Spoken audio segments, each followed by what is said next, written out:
Hello, everyone. Good evening. Hello, everyone who may be joining online as well. Yes, I'm Rik. I live here in Wellington. I work at Wētā Workshop over in Miramar. I sit in our senior leadership team. I'm currently our head of creative leadership, and also I work in our location-based experiences division as our executive creative director. So yeah, thank you very much for having me, and I look forward to sharing some thoughts with you all around shaping, creating and designing experiences, work, career, life. These things always sort of like make me a little bit nervous talking in front of people. I'm more sort of a doer rather than a talker, although I quite like talking in a conversation, but presentations are never quite my thing. So thank you for getting me out of my comfort zone, Wendy, and just giving it a nudge. But I personally love all things creative, collaboration, connecting the dots, coming up with ideas, and then seeing them manifest, but also seeing, creativity, others' creativity sort of coming out as well. And so anything creative kind of gets me going. And it gets those sort of neurons firing. And so, at 5 o'clock on a Thursday afternoon, I'll sort of show you a little bit about the world I come from. So I thought I'd start with this slide. This slide came to me. It's the creative ladder. It's a tool someone showed me a number of years ago, actually, and I believe it was developed by Heineken to create a language around sort of creating great creativity. Because creativity is so subjective, I thought I'd sort of share this with you all to sort of go, well, how do we judge creativity? Like, where does it sort of start? And so we start down at the bottom. So 1, it says destructive. 2, hijacked. 3, confusing. 4, cliche. 5, ownable. 6, fresh. 7, groundbreaking. 8, contagious. 9, cultural phenomenon. 10, legendary. And this sort of how do you know where you're sort of sitting on that? So what is it we're aiming for, and what are we trying to create? And there's really many ways it can be used, especially when considering sort of creating experiences or products or things for others. I think whether we sort of say it out loud or we're not, but I think, where we work, we're often trying to aim for that sort of that number 7, something that's sort of a little bit groundbreaking. And having that as a target, although it doesn't happen all of the time, but it's a great reminder of what can be achieved if you're actually aiming, for something that can be groundbreaking. But also thinking about it, it can also be a measure for, once it's done, how do you measure the response to that? So how was it received? And sort of going through that, is it groundbreaking? Was that fresh? And so it's just a sort of an input that can sort of go in and out of sort of like how creativity can be measured. But just thinking about that as we sort of go through and some of this presentation, and also some of the work that you do in your own worlds, whether you're from the creative industries or from other industries, what level are you sort of what impact are you trying to make in the work that it is that you're doing? And sort of having that sort of internal, we actually are trying to sort of hit, beyond the horizon here. What I thought I'd sort of share with you a little bit throughout the next sort of half hour, 40 minutes as well, was a couple of the projects that we're working on. But, one of the projects we've had was Wētā Workshop Unleashed, which is a fantastical film experience. It's a location-based experience that we've got up in Auckland. And I started to tell you a little bit about how we go about creating and designing these experiences and sort of how we shape them. But in order to sort of understand how we created our Unleashed fantastical film effects experience, I thought I'd share with you a little bit more about sort of who and what Wētā Workshop is over in Miramar, what we do, and then some other examples of some of the other experiences that we've sort of created and worked on as well, because all of that sort of impact into this. But first, I'll share just a little bit about me and sort of where my journey sort of fits into it all. So we're E.T., for those that you don't know. Maybe some folk in here are young enough that don't know E.T., but hopefully he's one of those icons that have been that everybody knows. But this image conjures many feelings for me, essentially: imagination, magic, wonder, awe, nostalgia, creativity, and storytelling. Arguably, sort of many of the elements that you want to sort of see turn up in any sort of creative or artistic project. But when I was 3.5, I was born in Canada, and when I was 3.5 years old, I had this memory of when I went to this place called, I think it was called Canada Wonderland, and we were going through on some sort of weird ride or somewhere, and there was this. I have a memory of an animatronic E.T. Who was waving his finger at me at that time. And so from that little moment, in my sort of 3.5-year-old memory, I sort of had this sort of Spielbergian sort of DNA sort of touch, sort of like just it inflict upon me. And it's sort of been there, and it got ingrained in my DNA, and it's sort of been there ever since. Then my parents, we moved over to the UK, and I grew up in the UK. From there, knowing that I'd sort of met ET, I studied fine art and film, loved sort of the Goonies and Back to the Future as a sort of an 80s kid, and that sort of, and a bit of football as well. But moved into sort of all the arts, always went into the arts. Then got a job, started out on TV. Ended up in London, and then it was a Friday night, 3 a.m, so maybe Saturday morning, met a Kiwi at 3 a.m. in London, and then came to New Zealand, which was really, really cool. So that's sort of that journey, this journey took me to New Zealand. So I came to New Zealand across oceans and continents, and found myself then sort of at the gates of Wētā Workshops, sort of going, well, what am I going to do here? So there's only one place, you know, that I could sort of see from Wētā Workshop, and then Lord of the Rings had sort of happened. So I made a sort of a beeline to Wētā Workshop. This is in Miramar, Wellington, and that is where I sort of met Richard and Tanya, the co-founders, the Wētā Workshop team, and the wider community. In this sort of suburb of artists and technicians, directors, producers, costume designers, actors, and they're also there just in the cafe, you know. So this amazing sort of like community that there, but they're all there making movies. This creative mecca, this incredible city, suburb and a city of pioneers and innovators, collectively working together with the goal of creating groundbreaking works. And I think that's sort of that legacy and that history has absolutely come out of what's happened over in Wellington, you know, New Zealand, but also particularly out of Miramar. Yeah, and to me, it was also inspiring, you know, and so, you know, though it was sort of halfway, you know, half a world away from where I was originally from, but I felt like I'd sort of found my creative sort of tribe in Miramar, New Zealand, in Wellington, and I sense that that's a sort of a thing that happens here in New Zealand and Wellington as well. There's sort of these communities, tech communities, creative communities, or commercial communities. But, you know, but I was sensing, you know, many adventures lay ahead with my sort of this new creative community that I sort of found myself in. So then almost 16 years later, I'm proud to say that I'm still partying with the Kiwi I met at 3 a.m. and we've got a couple of little tag-alongs, Monty and Jude, which is pretty cool. And plus I'm still part of Wētā Workshops creative adventure, building upon the legacy of what we've all done before, and also sort of working towards the sort of our creative aspirations of what's still to come in our sort of creative communities future. So thanks, ET. You helped get me here. But it sort of led me to a bit of this little quote that came up. We're part of a long line of creators and artists who make the world a better place through creativity and craft. It is the giants of the past that inspire us to continue pushing towards the creative frontiers of the future, where bold artistic exploration can illuminate our way. And to me, you know, when I think about some of the lines in here, it sort of makes me feel like I'm part of something, you know, much bigger than the now. You know, an ancestral sort of creative connectivity of sorts, you know, that sort of connects this past, the present, and the future of everything creative that has come before. It's sort of it's just a continuum of what's sort of to come into the future as well.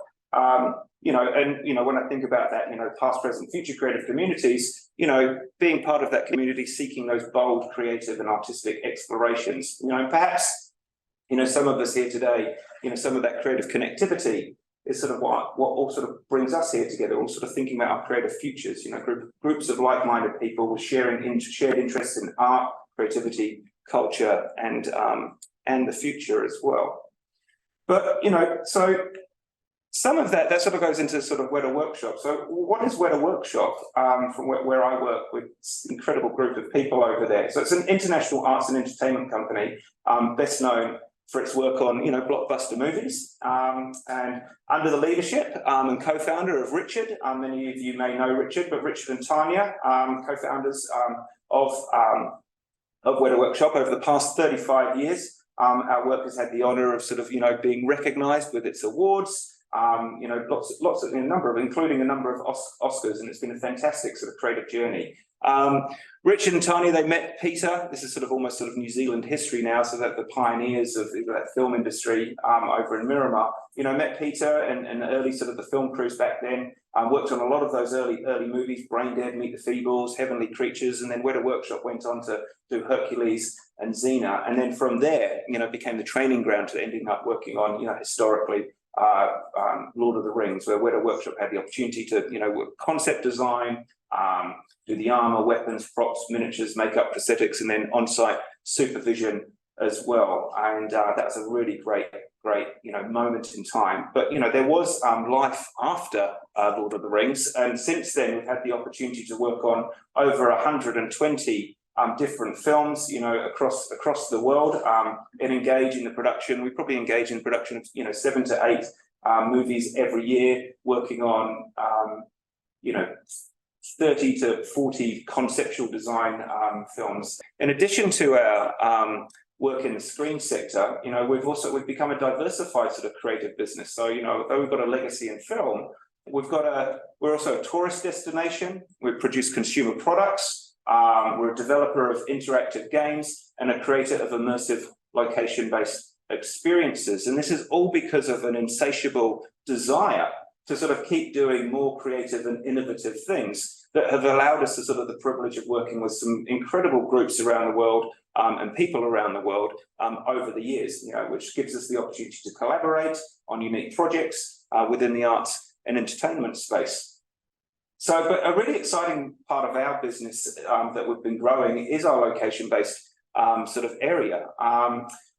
Experiences, because, you know, and where we've sort of used our legacy and our sort of experience of working in film and sort of channeled that into our LBE work through bringing a sort of a cinematic approach into sort of how we do these things. So, you know, what is that? And so we've sort of been working in, you know, across immersive art installations, cultural experiences, narrative-driven destinations, exhibitions, and sort of themed entertainment.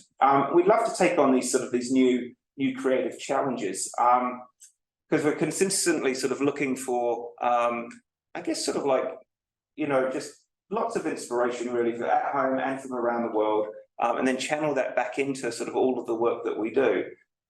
But we try and bring a sort of a cinematic approach to sort of how we do things, and that's sort of like, you know, from the epic to the intimate. And I think sort of finding sort of that story is what we sort of kind of aim to do, and that's what in the large movies. What Peter does, and, you know, Jim or Spielberg or E.T. E.T. is the intimate within the epic story. And so how do we start to think about that storytelling moments into location-based spaces where people can sort of hang out? And so this concept of the intimacy within the epic is something that we really sort of try and focus on. We're sort of finding that core, that essence. And so that's when we think about that. And then you can sort of pulse in and out from that epic to the intimate and back again. You think of how stories are sort of told. That is sort of how those great stories sort of do come into sort of into fruition.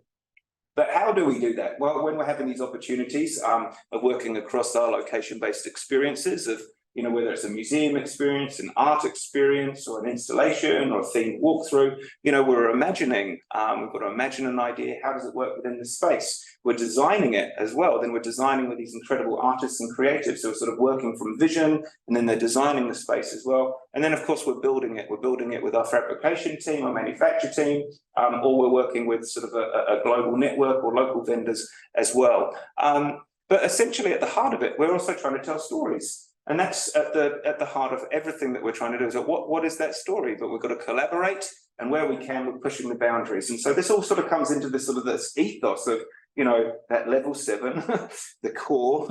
We're trying to push the boundaries, and, you know, and we're trying to tell these stories. I'll blitz past these ones, but essentially this is a bit of a quick sort of process of sort of how we do things. You know, it's from vision, concept, develop, project manage, and deliver. And that's how we're sort of working from that creative and strategic master planning, direction, you know, collaborating with partners, and then sort of all through the sort of the schematic and detailed design. So it's a real sort of cross diversified process of working through that creative process of storytelling from creators, designers, producers, strategists, architects, engineers. And what's really wonderful is sort of bringing it all together into these physical spaces. And everyone's actually sort of essentially working for people to come in and enjoy a space. But there we go, we're creative designers, storytellers, producers, designing spaces. But we've also got our manufacturing division, who are sort of like, artistic and technical supervision. They're just really bespoke, and it's where all the sort of the craft and artisans are building these things. But what are we building? So exhibition. So I thought I'd start with Wellington. Many of you may have seen the Gallipoli exhibition. This has now been in Te Papa since 2015. Incredible project that we had the opportunity of collaborating with Te Papa on, and it was to commemorate the Gallipoli centenary of the Gallipoli campaign, and we had the opportunity to work and design this exhibition with the curators and the Te Papa leadership. A really seminal moment from our journey at Wētā Workshop, where we went from film into telling stories within spaces. And how do we do that? Of like, for example, how would Spielberg tell a sort of a war story? So instead of telling the whole story of the whole war, you'd actually tell the story from the perspective of Saving Private Ryan. So we chose to have, these diary entries. And so you can sort of tell through the intimacy of telling a story through character. You can then sort of tell this epic perspective. And so we sort of like worked historically, but also using sort of our sensibilities of a cinematic approach into sort of spatial settings and storytelling into that. And then using sort of the craft and the techniques of what we have in sculpture and costume design work, and and all the sort of the manufacture methodologies of creating these incredible artifacts, essentially. And it has gone on to become New Zealand's, I guess, most visited exhibition, and we're very, very proud of it. And and amazed that it's actually still in Te Papa. So that's pretty cool. But then from sort of if you haven't been, you should go and check out Expo. It's still in there. It's still in the exhibition. But then sort of recently, we also had this opportunity to create larger than life stuff. So we sort of become specialists a little bit in creating larger than life, hyper realistic figures at a pretty awesome scale. And so here's an example of where we're sort of going, of creating that intimacy, the epic, literally in the physical. And this was an opportunity a few years ago where we had the opportunity to work on the Expo Dubai mobility pavilion. And so we were able to work with Expo leadership. They actually came and visited us. So we worked with them to try and tell their story of human mobility. How do you tell a story of human mobility at an expo? So it's kind of like human mobility, flying cars and, like scooters and, drones. And we're like, well, actually, no, it's not. It's a mobility. We want to bring a human experience to it. And so thinking about how to tell this story that has an intimacy that can resonate on a human level, we decided to, work with Expo and create this story of past, present, and future. But in order to understand the future, you have to understand where you've come from. So the past. And as we actually started to tell the story, this idea came into play of humans. So humans or civilization, humans have always looked towards new horizons. Or civilization has always looked towards new horizons, but we have reached a plateau. So what next? So if we always create these new horizons, what next? And this is, in order to understand where we've come from, this is where we went. And so we actually created this story that went all the way back to the ancient past, and took us all the way through to the sort of from a regional perspective of Dubai. And we told this story of human mobility that went through from the Bedouin past to the House of Wisdom in Baghdad to the ancient giants of mobility. And we're also creating through sculpture. So here, if you can just sort of see down the bottom, we created this 50-meter sculpture that told the story of human mobility from people coming, tribes coming and forming. They formed. We created the shoe. We tamed the beast. We created the wheel. We started to go we started to migrate across the waters, but we were looking to the skies all at the same time. Then we started to create the engine. Then we started to create global migration, and we started to look to the stars. And now we're sort of looking off planet to other new places. And this story. We started to create this massive storytelling in the sort of the physical places. And so we actually walked into these spaces and just the theatre in the round sort of storytelling, which is pretty cool. This next one, which is pretty awesome, which is the largest duty-free shopping complex in the world currently at the moment. So we were offered the opportunity to create an atrium experience, 50 meters wide, 5 floors high. We're like, oh, hang on, this sounds like an incredible experience, but we've never done anything like this before. We've done spatial experiences and exhibitions, but how are we meant to put an experience into a shopping mall? And so then we started to think about, well, hang on, we've just done an expo and we're telling these stories in, in Gallipoli, and we've worked in the movies. And so we had built this confidence that sort of like, that gave us this ability to go, yeah, we can take this on. And the shopping mall became essentially a blank canvas. And so then we started to sort of be inspired by Hainan itself. Hainan is a tropical island in China. We sort of took a fantastical approach into Hainan. And so then by looking at sort of other creatives around the world, Oliver Eliasson or Damien Hirst, or the sort of these sculptures in the sort of the Dubai Mall up there, or Team Lab, or the Jewel in the Singapore airport there as well. And so started being inspired by others from around the world. We started to create our own sort of fantastical world. And so we created this sort of concept called the forest at the edge of the sky, where it's inspired by the tropical world of Hainan. And then we started to design with the team of like, well, what could that sort of start to look like in an architectural form? So we started to create these beautiful contoured forms, and hang on, we're going to then start to create sort of large light installations, and then we're going to have a sort of a 100-foot media wall, and we're going to turn it into a multimedia extravaganza for all of the public to enjoy whilst they're on holiday in a duty-free shop and have a really sort of pleasant time. And then we actually were able to design, and now it's actually been built, and now it's in Hainan, and we're amazed that it's actually happened. And so we're very proud of this project. Well, how it sort of works in the day is that it's sort of very atmospheric throughout the day, and then at night time there's a number of different shows that sort of play out. I think people are even getting married in front of our designs as well. So this was the traditional Chinese medicine museum where we've been working on down in Zhuhai. This is sort of we're asked to sort of work with the Zhuhai government to create an experience around the botanical traditional Chinese medicine. And this is a building the size of Tapapa, which we conceptually designed and then worked with Chinese architects. And now they've built it, and now it's there, and it's going to be, the experience is going to be opening very, very soon. But really cool building inspired by the lotus flower. And inside that is a 5-story Tapapa size experience that we had the opportunity to sort of work on. So pretty cool stuff from sort of when thinking from, that journey of what we've had. But then sort of back to Unleashed. So sort of there's a little coming a bit of full circle there. So, but one of the most positive areas we've diversified into has been New Zealand tourism. That sort of not wanting to sort of cannibalize, we actually got a little bit of a tourism experience over in Miramar, but not wanting to just cannibalize that. We started to look around the country to sort of think about creating an Unleashed experience. To seek a sort of which is going to be, I guess, for our next creative endeavors. And so our sort of goal was to sort of open up the doors a little bit more to the sort of the wonderful and wacky world of the Wētā Workshop world, to unleash people's imagination, creative capabilities through inspiration, hands-on experiences, and I guess through human connection, with the sort of the purpose of inspiring people to rediscover their inner creative child. So which is pretty cool sort of mission. Whilst demystifying the sort of the creative process along the way, and sort of with the aim of making it, accessible to everyone that's going there. So, we looked around, and these are just some images from Unleashed. I'll flick for some more through. So we looked around, and we explored going to Auckland, and we quite literally some of our team ran into some of the folk in Sky City who had 2,000 square meters of space, and we started to explore the idea of us heading up to Auckland.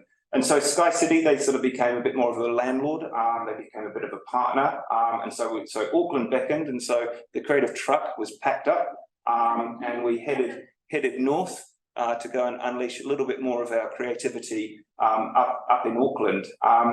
But so now we sort of had a location. I guess what we needed to do then was then start to sort of create what was our story for it. And so, going back to the beginning of it, working in film, has this sort of concept of sort of like of secrecy sort of wrapped around it. And so, Richard and, myself and the team sort of believe in this sort of demystifying the process of creativity. How can we, invite more people into, unleashing imaginations? And so we wanted to create an experience that would essentially inspire, the next generation or young New Zealanders, or the young at heart. And so this was where the idea of sort of Unleashed was born, and it's sort of essentially inspired by what we do in real life.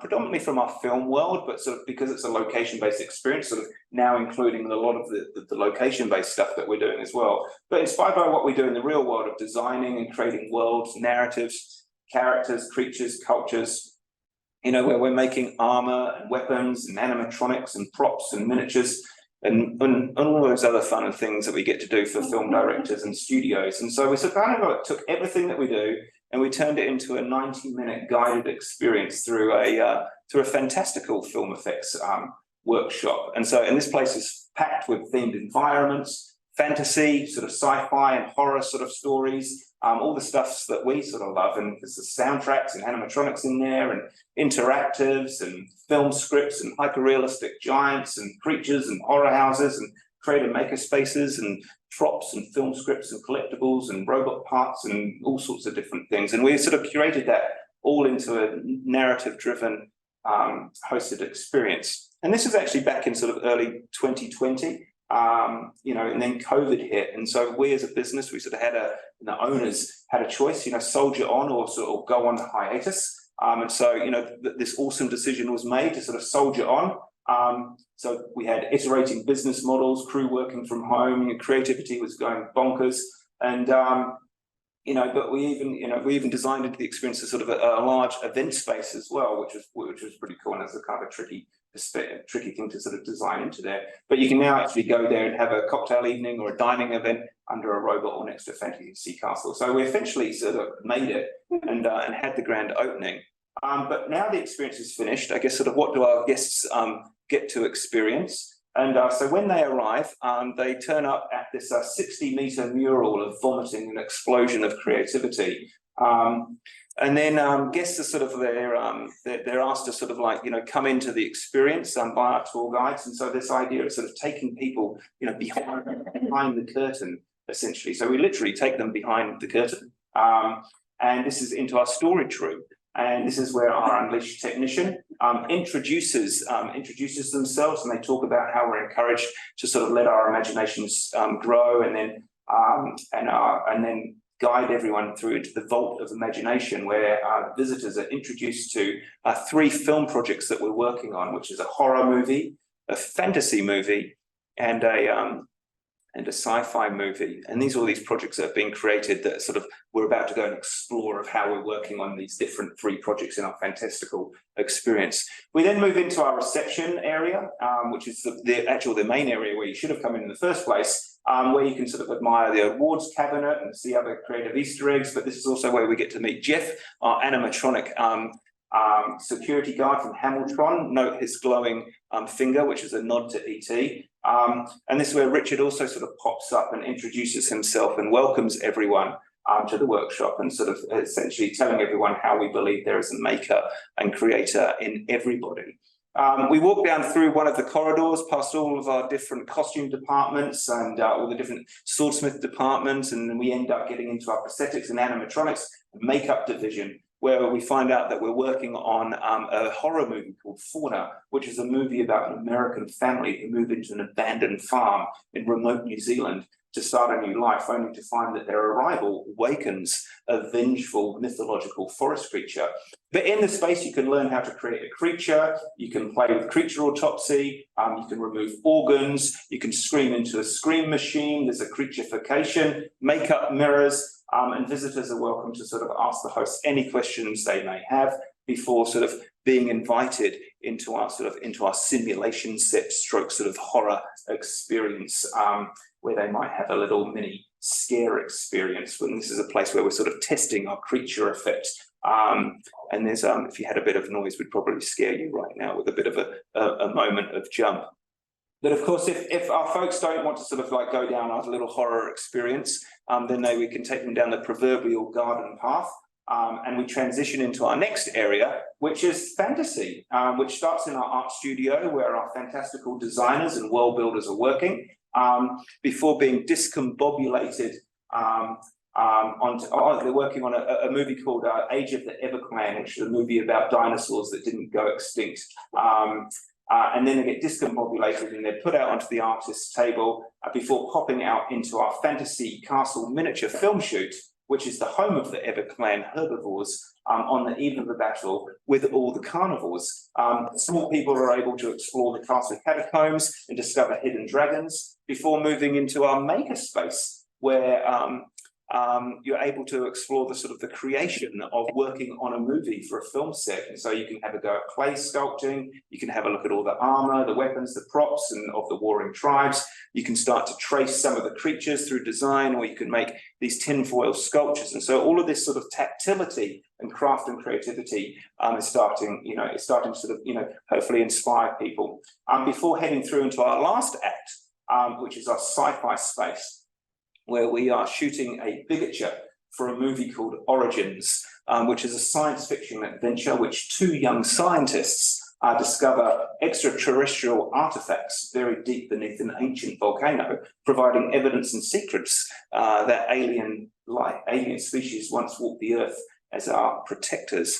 And so this is all sort of this sort of crazy sort of creative experience that really is hopefully sort of, starting to tap into the sort of like the inner creativity within us all. And then we conclude our experience with sort of like all of our artists and technicians sort of coming back to work, essentially sort of celebrating and unleashing our own creativity on even more creative projects, with a sort of a bit of a message at the end as like, now go and unleash your own creative lunacy upon the world. But I think sort of at the heart of, sort of our experience is kind of like a love letter to what it is that we do as a creative community. It's all about, having a passion for craft and creativity in all of its forms, where, we're welcoming crew or visitors to immerse within an enchanting world of a film's creative process, to discover the secrets of bringing imagination to life. And then sort of be transported into a world of creative exploration, which is essentially endless. And we believe that creativity, truly does reside in each and every person, and we aim to sort of inspire anyone and everyone who engages with our experience here. But I think creativity, passion, collaboration, I guess sort of when combined, creates a really wonderful, infectious sort of human experience, and that's really for us, this sort of started to what happened in like many projects around the world, but for this one, this is what started to happen for us in the making of this, and we were, every division, almost every person within our business got to have an opportunity to work on this project from across the company. So from design, our consumer products, our manufacture, our graphics, our media, our accounts, and our management team. All had this opportunity to sort of, create this thing that is now in Auckland for others to come and experience, which is pretty awesome. We didn't want to sort of have the old adage of just sort of creating an exit through the gift shop. So part of that sort of giving, I guess, we had the opportunity to create our second Wētā Cave immersive retail store, so which is complementing our Miramar one, which was opened 13 years ago. And this is essentially continues to invite guests into a themed retail space, where they can come and see these collectibles that we're making. They can add to their collection, or they can become new collectors in their own right. They can meet some of the crew, talk to some of the creators and makers. But we've also got our Wētā Workshop Uncorked room, which is essentially this space, kind of similar to this a little bit actually, Wendy, where we're now starting to sort of kick off some early, educational experiences as well. And so we're getting some local school groups sort of coming through and starting to tap into, these creative workshops. We have some other aspirations for sort of our Unleashed as well. So one-day school programs or holiday programs, a live show, maybe some Unleashed stuff online, and then maybe in the future there'll be more stuff. But I think one of the sort of the key metrics to what we do with Unleashed, which is sort of a celebration of everything that we sort of do over at Wētā Workshop, is kids are coming out of Unleashed and they're demanding tinfoil, and shops in the local area are actually selling out of tinfoil, which is pretty cool. And so with this goal of getting kids off their devices, and introducing them to tactility, art and craft, which is really, really important, because we believe this truly helps make the world a little bit of a better place. And so Unleashed, much like everything that we do, a lot of the stuff that we do, inspired by folk with fantastical imaginations, making stuff for fantastical projects, working with other artists who share similar passions, and helping sort of filmmakers or clients or partners, realize their fantastical visions to entertain and inspire. But I thought I'd sort of like put this image up as well, because how does it all sort of work? And so this is maybe my sort of like evolving philosophy as we continue to circumnavigate the sun every year. But this sort of concept of the yin and yang. And the yin and yang, it can sort of have anything on either side. And so from our world, it's sort of like they say it's creative and commercial, or creative and production. And so you can sort of be on the fringes of both, right? So you have a creative person, you've got a production manager on this side, or you've got a manager and you've got an artist. And how does it all sort of work? And it does work at some level, but sometimes there is that sort of that conflict and that tension between these two yin and yangs. But you need the yin and yang for these things to all sort of come together and work. And this sort of concept sort of came to me a little while ago of like the most important thing of the yin and yang is actually the line in the middle. And the line in the middle is actually the tension that sort of binds these two things. And if you're able to sort of start to think about existing, within the tension of the whatever those yin and yangs are, then that's where the sort of the conversation sort of comes, because that actually brings the two forces of commercial and creativity or production and art sort of together, or whatever your opposites might be that make the sort of the complementary thing. So I just sort of share that sort of that concept of, think about existing in the tension of the forces, because I believe this in the tension of the forces is where truly sort of like the difference can make. You can have a vision, but you kind of need to have the other side to sort of help manifest it a little bit. Another thing I thought I'd sort of think about as well when thinking about whether you're in a, is this creative influence levels. And I saw, this is something I saw online a little while ago. I can't remember quite where, so it's not mine, so I can't take credit for this thinking, but it did resonate with me quite a bit.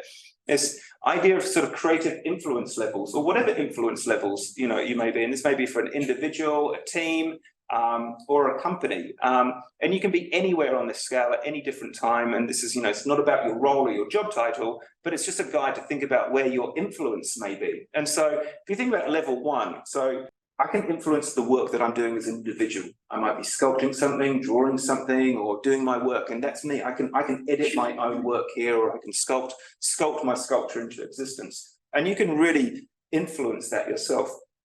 Level two is when you start to become a little, you've got a creative team.